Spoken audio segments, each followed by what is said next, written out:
ಬಲ್ಲಿದರಿದ್ದು ಬಲವಿಲ್ಲ ಸಾಹಿತ್ಯ ಎಲ್ಲರಿಗೆಲ್ಲ ಸರ್ವಜ್ಞ. ಸರಿ ಅಲ್ವಾ? ಹಾ, ಸಾಹಿತ್ಯ ಎಲ್ಲರಿಗೂ ಬೇಕು, ಎಲ್ಲರಿಗೂ ಬೇಕು. ಸಾಹಿತ್ಯವೇ ಒಂದು ಔಷಧ. ನಮ್ಮ ಲಕ್ಷ್ಮಣ ರಾಯರದಾಗಲಿ, ದುಂಡಿ ರಾಜ್ಯದವ್ರದ ಆಗಲಿ, ಇವನ್ನೆಲ್ಲ ಓದ್ತಾ ಇದ್ರೆ ಬರೀ ಒಂದು ಹಾಳು ಜೀವನ. ಬೆಳಿಗ್ಗೆ ಇದ್ದರೆ ಆ ಕ್ರೈಮು, ಈ ಕ್ರೈಮು, ಅದು ಇದು ಅಂತಂದ್ಬಿಟ್ಟು ಪೇಪರಲ್ಲಿ ಸಿಗುತ್ತೆ. ಸ್ವಲ್ಪ ಅವ್ರದ್ದು ಏನಾದರೂ ನೋಡಿದ್ರೆ ಎಷ್ಟೊಂದು ನಮ್ಮಲ್ಲಿ ನಗೆ ಸಿಂಚನ ಮೂಡುತ್ತೆ ಅಂತಂದರೆ ಇದಕ್ಕೆ ಕಾರಣರಾದ ತಾವೆಲ್ಲರೂ. ಅಂದರೆ ಏನೇನು ಈಗ ನವೋದಯ ಸಾಹಿತ್ಯ, ನವ್ಯ ಆಗಿರ್ಬೋದು, ಎಲ್ಲ ಭಾಳ ಅದ್ಭುತವಾಗಿದೆ. ನಾವು ಕನ್ನಡ ಲಿಟ್ರೇಚರ್ನ ಇಂಗ್ಲೀಷ್ ಸಾಹಿತ್ಯದ ಜೊತೆಗೆ ಕಂಪ್ಯಾರಿಟಿವ್ ಲಿಟ್ರೇಚರ್ ಅಂತಂದ್ಬಿಟ್ಟು ತೊಗೊಂಡಿದ್ವಿ. ಹೇಗೆ ಬಿಟ್ವೀನ್ ದ ಲೈನ್ಸ್ ಓದೋದು ಅಂತಂದ್ಬಿಟ್ಟು ನಮ್ಮ ಎಲ್ಲ ಪ್ರೊಫೆಸರ್ಗಳು ಹೇಳ್ತಾ ಇದ್ರು.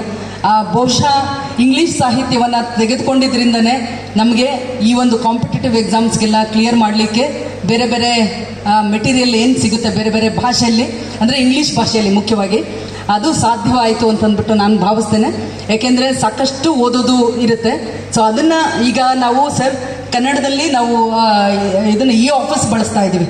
ನನ್ನ ಕಚೇರಿ ಮಟ್ಟಿಗೆ ಹೇಳುವಂಥದ್ದಾದರೆ ಈ ಆಫೀಸ್ ಅಂತಂದ್ಬಿಟ್ಟು ಬಳಸ್ತಾ ಇದ್ದೀವಿ, ಎಲೆಕ್ಟ್ರಾನಿಕ್ ಆಫೀಸ್ ಅಂತಂದ್ಬಿಟ್ಟು. ಎಲೆಕ್ಟ್ರಾನಿಕ್ ಆಫೀಸ್ ಅಂತಂದರೆ ಅಂದರೆ ನಮ್ಮ electronically we are moving the files. Physically ಏನಿತ್ತು ಅಂದರೆ ಭೌತಿಕವಾಗಿ ಕಡತಗಳನ್ನ ತಂದು ಬೇರೆ ಕಡೆ ನಮ್ಮ ರಘುಗೌಡರು ಇದ್ದಾರೆ, ರಘುಗೌಡ್ರು ಒಕ್ಕಲಿಗರ ಸಂಘದ ಅಧ್ಯಕ್ಷರು.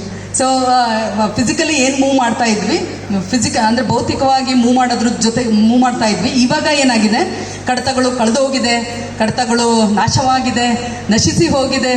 ಬಹಳ ಇದು ಎಲ್ಲ ಬೇಕು ಅಂತಂದದ ಕಡತಗಳೇ ಕಾಣೆ ಆಗ್ತಾ ಇದ್ದಿದ್ದು. ಇಂಥ ಒಂದು ಸಂದರ್ಭದಲ್ಲಿ ಈ ಆಫೀಸ್ನ ಅನುಷ್ಠಾನ ಮಾಡಿದ್ದೀವಿ ಸರ್ ನಾವಿಲ್ಲಿ. ಎಲ್ಲ ಕಡೆನೂ ಬಹುಶಃ ಕರ್ನಾಟಕದಲ್ಲಿ ಅನುಷ್ಠಾನ ಆಗಿದೆ. ಸೊ ಅದರ ಮೂಲಕ ಕನ್ನಡಕ್ಕೆ ಯಾವುದೇ ಚ್ಯುತಿ ಬಾರದಂತೆ ನಮ್ಮ ನುಡಿ ಒಂದು ತಂತ್ರಾಂಶವನ್ನು, ಈಗ ಯೂನಿಕೋಡ್ ಅಂತಂದ್ಬಿಟ್ಟು ಒಂದು ತಂತ್ರಾಂಶವನ್ನು ಬಳಸ್ಕೊಂಡು ನಾವು ಮಾಡ್ತಾ ಇದ್ದೀವಿ. ನಾನು ಕೂಡ ಟೈಪ್ ಮಾಡಬಲ್ಲೆ, ಅಂದರೆ ಅಷ್ಟು ಸರಳವಾಗಿ ಕನ್ನಡವನ್ನೇ ನಾವು ಇದು ಮಾಡ್ತಾ ಇದ್ದೀವಿ. ಏನು ಕನ್ನಡ ಒಂದು ವೇದಿಕೆಯಲ್ಲಿ ಮಾತಾಡ್ತಿದ್ದೀನಿ ಅಂತಲ್ಲ, ಮನಸ್ಸು ಯಾವಾಗಲೂ ನಾವು ಕನ್ನಡಿಗರು. ಸೊ ವಿದ್ಯಾರ್ಥಿನಿ ಆಗಿದ್ರೂ ಕೂಡ ನಾನು ಅದರ ಬಗ್ಗೆ ನಾವು Jack of all master of ನನ್ ಅನ್ನೋ ಥರ ಆಗ್ಬಿಟ್ಟಿದ್ದೀವಿ. ಎಲ್ಲ ನಾವು ಓದ್ಕೊಂಡಿದ್ದೀವಿ. ಅದನ್ನು ಎಕ್ಸಾಕ್ಟಾಗಿ ಈ ಒಂದು ಫಾರ್ ಎಕ್ಸಾಂಪಲ್ ಒಂದು ಯಾವುದೋ ಇದ್ರ ಬಗ್ಗೆ ಪ್ರೆಸೆಂಟ್ ಮಾಡೋ ಅಂತಂದ್ರೆ ಬಹುಶಃ ಎಲ್ಲ ಸೋಲ್ತೀವಿ ಅಂತಂದ್ಬಿಟ್ಟು ನಾನು ಭಾವಿಸ್ತೇನೆ. ಸ್ವಲ್ಪ ತಯಾರಿ ಬೇಕಾಗತ್ತೆ ಅಂತಂದ್ಬಿಟ್ಟು ನಾನು ಭಾವಿಸ್ತೇನೆ.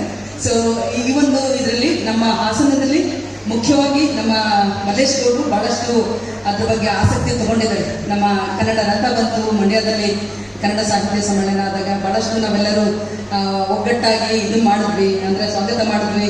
ಚೆನ್ನಾಗಿತ್ತು. ಆ ವಾತಾವರಣನೇ ಒಂದು ಅದ್ಭುತವಾದ ವಾತಾವರಣ, ಚೆನ್ನಾಗಿತ್ತು. ಆ ಒಂದು ವಾತಾವರಣಗಳು ಇನ್ನೂ ಹೆಚ್ಚು ಹೆಚ್ಚು ನಮ್ಮ ಜಿಲ್ಲೆಯಲ್ಲಿ ಸೃಷ್ಟಿ ಆಗಲಿ ಅಂತಂದ್ಬಿಟ್ಟು ಭಾವಿಸ್ತಾ ನಮ್ಮ ಮಲ್ಲೇಶ್ ಗೌಡರು ಹೇಳಿದ್ರು.